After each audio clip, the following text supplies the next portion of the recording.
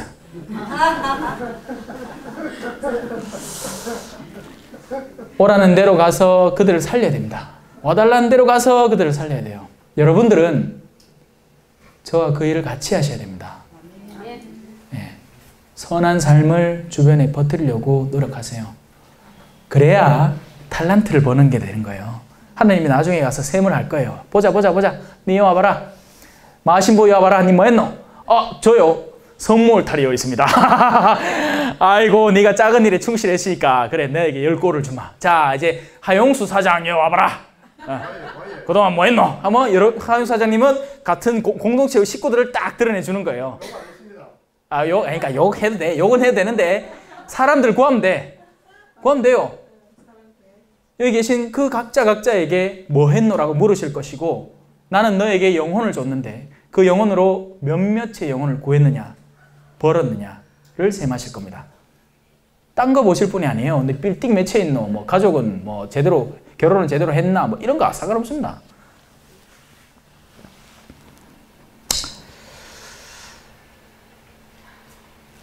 어디고? 여기네. 자, 예수님을 믿지 않는 지도자들, 자, 끊임없는 반대가 계속 다가오죠. 예수님은 말씀을 전하려고 하고 퍼뜨리려고 하는데 그들은 계속 그 말씀을 가로막고 끊고 절단하려고 하고 사람들에게 겁을 심어줘서 그렇게 못하게 만들려고 노력합니다. 하지만 제가 얘기했죠. 끝난 게임이에요. 벌써 이겼어요. 예수님이 이겼어요. 벌써. 부활했기 때문에 이겼습니다. 이제 남은 건 성령의 시대고 성령이 여러 군데로 퍼져나가면서 하느님의 말씀이 있다는 것만 전하기만 하면 돼요. 그러면 사람들 중에 이미 빛을 볼 줄 아는 사람은 들은 즉시 다가오게 시작할 겁니다. 때가 차고 있어요. 언제입니까? 갑니다. 또 내한테. 나는 그게 1999년 12월 31일일 줄 아는데 그게 아닌갑지요, 신부님. 언제입니까? 2019년 12월 31일입니까? 인간이 기다려봐라. 그때 오나. 그때 오기 전에 많이 죽어나갈 겁니다. 그 죽은 사람들 다 지때라. 언제가 세상의 마지막이죠? 지 죽을 때요. 자기 때예요. 자기가 죽을 때 세상의 마지막이에요. 뭘 기다리는데? 기다릴 필요 없어요. 지금 살아야 돼요. 지금 급해요. 급한데 나는 와 이래 여유롭지. 왠지 아세요? 나는 하나님께서 원하시는 일을 하고 있다고 저는 굳게 믿고 있거든요. 네, 여러분들 그 일을 하시면 됩니다. 여러분들 자리에서. 성전 경비병들이 돌아오자 수석 사제들과 바리사이들이 왜 그 사람을 끌고 오지 않았느냐 하고 그들에게 물었다. 그분처럼 말하는 사람은 지금까지 하나도 없었습니다 하고 성전 경비병들이 대답하자 바리사이들이 그들에게 말하였다. 너희도 속은 것이 아니냐? 최고의회 의원들이나 바리사이들 가운데서 누가 그를 믿더냐? 율법을 모르는 저 군중은 저주받은 자들이다. 누구에게 믿음의 신뢰를 근거를 두고 싶으십니까? 아직도 사람들은 자기 직장 상사는 두려워하면서도 하느님에 대한 두려움이 없는 사람들이 있습니다. 그래서 그 직장 상사의 마음을 충족시키기 위해서 거짓을 뿜어내면서도 하느님에 대해서는 자신의 거짓이 어떤 결과를 초래할지에 대해서는 걱정 안 해요. 돈 조금 더 벌려고 온갖 허풍을 떨어제끼면서도 그 허풍스러움이 결국 하느님 앞에서 어떻게 비춰질지는 걱정 안 하는 사람들. 이 올바른 시선만 제대로 떠져도 거짓말하지 말라고 가르칠 이유도 없습니다. 거짓말하면 벌 준다는 벌칙을 만들 필요도 없어요. 세상 사람들은 알아서 선하게 착하게 잘 지낼 거예요. 그래서 하늘나라는 행복의 나라입니다. 왜냐하면 사람들은 부덕하게도 패덕하게도 행동하지 않을 것이며 어디를 보더라도 하느님의 은총이 없는 곳이 없을 것이기 때문이죠. 사람들은 서로 돕고 사랑하고 살아갈 거예요. 어디에서? 하느님의 나라에서. 그 어떤 방해도 받지 않고. 저는 그거 가고 싶어. 난 그거 갔으면 좋겠어. 같이 가시다. 같이 가면 안 좋나? 그거 얼마나 좋겠노, 그죠? 내가 오늘은 물이 먹고 싶은데 물잔은 있는데 물 주전자가 없어. 그런데 저쪽 집은 물 주전자는 있는데 물컵이 없네. 그 둘이 만나고 손잡고 물 들어가는 거야. 얼마나 재밌는 일이고, 그죠? 그래, 물 하는 것도 없고 니 먼저 물어 하고 묻고 그 다음에 또 나도 한 잔 묻고 둘 다 시원해 갖고 집에 돌아오는 거지. 그리고 빠이빠이 내일 또 보자. 내일 또 물었으면 또 갈게. 그게 사람 사는 재미 아닙니까? 여러분, 하늘나라를요, 뭐 다들 모여갖고 흰 옷 입고 할렐루야 이거 나 그런 삶 재미없어요. 나는 사람들이 서로 돕고 재미있게 일상적인 삶을 유지해 나가면서 하느님을 더 알아나가고 오늘은 우리가 어떤 주제에 대해서 하느님에 대해서 배워볼까, 그런 삶이 훨씬 재밌을 것 같고, 하늘나라는 추상적인 나라가 아닙니다. 예수님은 부활하셨고 제자들과 함께 식사를 하셨어요. 부활하신 분이 식사를 하셨어요. 물론 하늘나라에서 먹을 일은 없겠죠. 하지만 다른 일상 활동들, 우리가 마주하고 이야기를 나누는 활동들은 계속 유지된다는 이야기입니다. 다만 그 나라에는 그 나라에 들어오기 싫어하는 사람들은 올 수 없기 때문에 그들은 배제되는 거죠.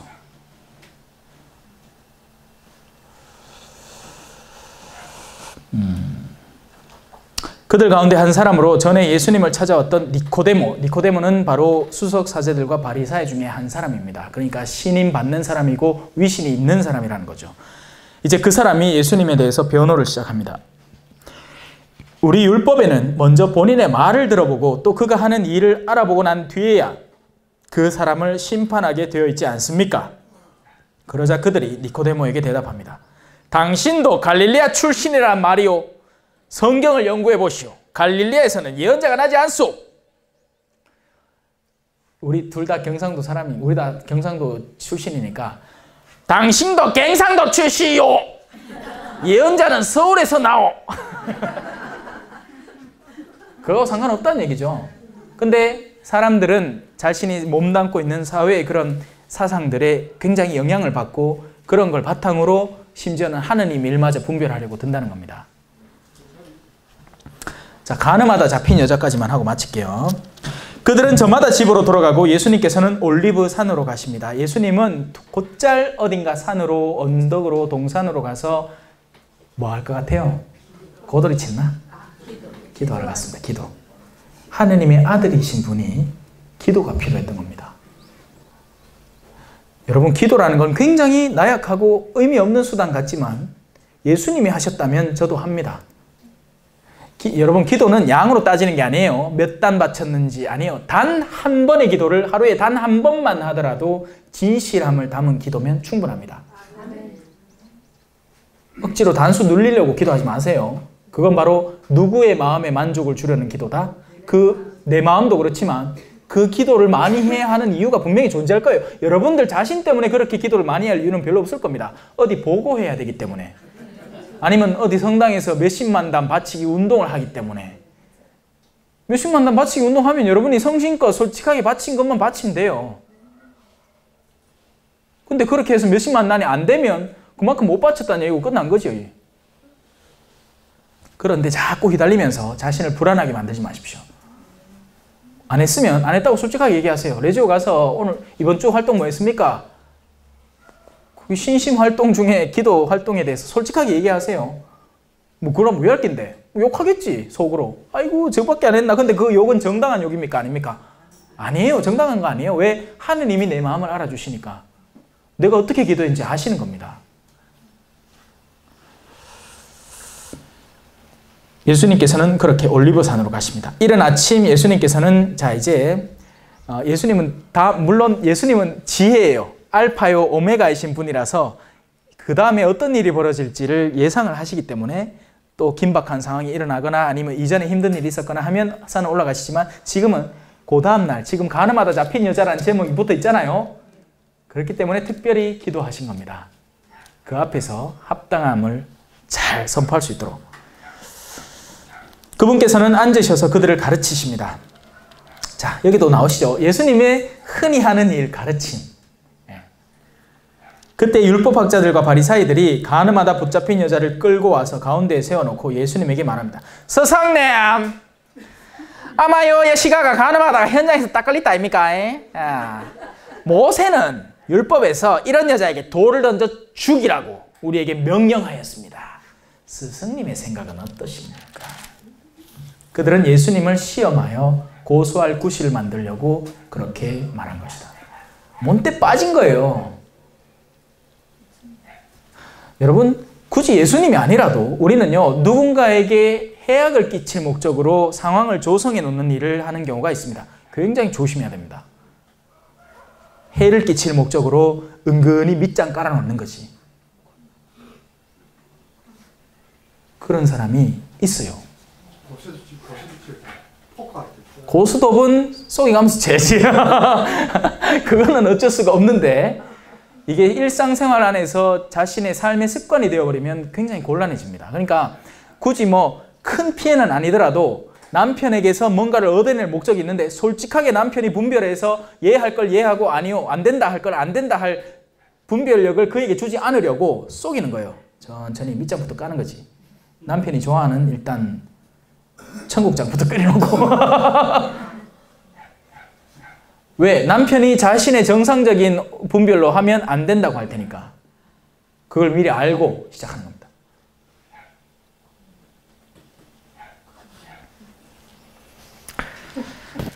너희 가운데 뭐야 이 에코가 왜 이래 갑자기. 너희 가운데 죄 없는 자가 먼저 저 여자에게 돌을 던져라. 예수님은 참 수고 많이 하신 거죠. 먼저는 몸을 굽혀가지고 손가락으로 땅바닥에 뭔가 열심히 썼습니다. 네. 왜 그랬을까요? 뭔가 써야 됐기 때문에? 아니에요. 그들에게 여유를 두신 거예요. 사람은 정적에 빠져들게 되면 자신이 하려는 것을 되돌아볼 수밖에 없습니다. 그래서 극도의 흥분 상태에서는 뭐든지 안 하는 게 좋아요, 여러분.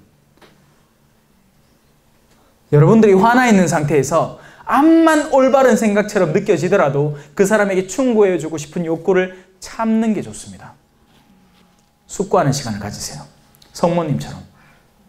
안 그러고 내가 흥분되어 있는 상태에서 암만 생각해봐도 이 말이 맞아. 내 남편한테 오늘 꼭 얘기해야 되겠어. 그래 얘기 딱 한다. 빵! 재밌죠? 우리 사는 삶이니까, 그죠? 절대로 흥분 상태에서는 그 어떤 결정이나 분별이나 어떤 말을 가능하면 피하십시오. 그리고 안정화시키세요. 차분하게. 적어도 차분하게 만든 다음에 그 다음에 다가가세요. 근데 차분하게 만들고 나면 안 다가가는 게 맞겠다는 생각이 자꾸 들 거예요. 네. 사람은 흥분 상태에서 늘 오류를 저지릅니다. 사실 적지 않은 분들이 저렇게 그 큰 집에 가는 이유는 흥분 상태였기 때문이에요. 왜냐하면 어둠의 영은 그 사람을 흥분시키는 방법을 잘 알거든.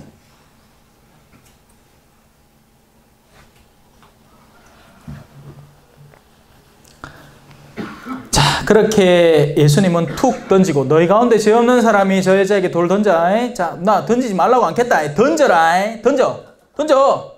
대신에 죄 없을 때 던져. 자, 벌써 그 사람들은 멈춰선 채 예수님에 대한 제사상이 뭐라 할까, 어떻게 대답하면 그걸 어떻게 공격해서 어떻게 고소하고 저 사람 어떻게 법정에 넘기고 막 그 생각들 하고 있는데 떡 일어나고 던지라고 합니다. 대신 죄 없을 때 던지랍니다. 그러고 나서는 또 앉아갖고 글 쓰는 거예요. 그러니 생각하게 되는 거지. 그들은 이 말씀을 듣고 나이 많은 자들부터 시작하여 하나씩 떠나갔다. 왜? 젊은 사람들은 생각해도 생각이 안 될 수 있어요. 그래서 어르신들의 모범을 따르는 경우가 많습니다. 여보게 눈 덮인 들길 걸어갈 때 아무렇게나 걷지 말게나. 그대가 남긴 발걸음이 뒷사람에게 길이 되니. 내가 한 말이 아니고 옛날에 광고에 나온 말이야. 무슨 광고인지 모르겠지만 무슨 휴대폰 광고인가 그런가 뭐 하여튼 마침내 예수님만 남으시고 여자는 가운데 그대로 서 있었습니다. 예수님께서 몸을 일으키셔서 이제 그 여자에게 다가갑니다. 여인아, 그 자들이 어디 있느냐? 너를 단죄한 자가 아무도 없느냐? 하고 물으십니다. 그 여자가 선생님 아무도 없습니다 하고 대답하자 예수님께서 이르십니다. 그렇다면 나도 너를 단죄하지 않겠다. 가거라. 다만 그리고 이제부터 다시는 죄짓지 마라. 너는 이미 죄의 결과를 체험했다. 사람들의 증오를 끌어들이고 그 모든 너의 마음속의 괴로움과 그 두려움을 느꼈다. 그러면 이제는 다시 하지 마라. 다시 같은 일을 반복하지 마라. 이게 죄를 막는, 내가 다시 악습에 떨어지지 않는 방법입니다. 방법 여러 가지 중에 하나예요. 그리고 그 방법은 어찌 보면 최종적인 방법이죠. 자신의 오류에서 다시 예수님의 일으킴을 받고 다시 그 길로 빠지지 않는 방법입니다. 근데요, 예수님은 이런 방법 이전에 그 여자가 이미 다른 남자와 정분이 붙으려는 시도를 할 때부터 하느님은 그 여자에게 합당한 충고를 주셨습니다. 분명히 주셨을 거예요. 어떤 식으로? 이웃 아줌마가 어느 날 찾아와가지고 자기가 벌써 이제 어떤 남자한테 마음이 있어. 근데 그 아줌마가 딱 찾아오고 야야야야 소식 들었나? 그 아있나 안나씨 아있나? 그래갖고 그 남자하고 그래 붙어 먹다가 남자한테 들키갖고 칼 났다 카는데 들었나? 평소에는 그 말 안 하던 아줌마가 갑자기 와갖고 내가 마침 그 꼬름한 마음 갖고 있는데 와갖고 그 얘기를 또 하네. 왜 하겠습니까? 하느님께서 가서 경고해 주라고 시킨 거예요. 근데 안 들은 거지. 지금 이 여자가 잘났다는 게 아니에요. 여기서 이 여자는 죄녀 맞아요. 간음하다가 현장에서 잡혔어요. 아직까지 회개가 제대로 이루어졌는지 아닌지도 우린 잘 가늠할 수 없어. 하지만 예수님은 그걸 모범으로 삼아서 다른 이들에게 훌륭한 교훈들을 더 많이 주신 거죠. 그 여자보다는 거기에 서 있어서 예수님을 그 여자를 구실로 그러니까 예수님을 고소하려던 이들에게 가르침을 주신 거죠. 예수님의 현명함은 단지 그 대상이 목적이 아닙니다. 그 대상을 통해서 이루어질 일까지 보시는 거예요. 한 사람을 고친 다음에 그 사람들을 따라오지 말라 하고 고장에 남아있으라고 합니다. 왜요? 이 사람이 예수님을 따라오면 자기 자신은 구원될 테지만 이 사람이 그 고장에 남아있으면 자신이 겪은 일에 대한 증거가 돼서 주변 사람들에게 복음 선포가 될 테니까요. 예수님은 통이 커. 시야가 억시 넓어요. 저까지 보고 시대를 거쳐서도 봅니다. 지금 내가 이 사건을 펼쳐놓으면 몇 세가 지난 뒤에 마지노 요셉 신부라는 사람이 성경을 읽으면서 사람들에게 설명해 주겠지. 2000년을 거친 가르침을 듣고 계신 겁니다. 왜? 성령 때문에. 그리고 똑같은 일을 여러분도 할 수 있어요. 가거라. 그리고 이제부터 다시는 죄 짓지 마라. 아멘. 아멘. 성부와 성자와 성령의 이름으로 아멘. 영광이 성부와 성자와 성령께 처음과 같이 이제와 항상 영원히 아멘. 성부와 성자와 성령의 이름으로 아멘. 고맙습니다.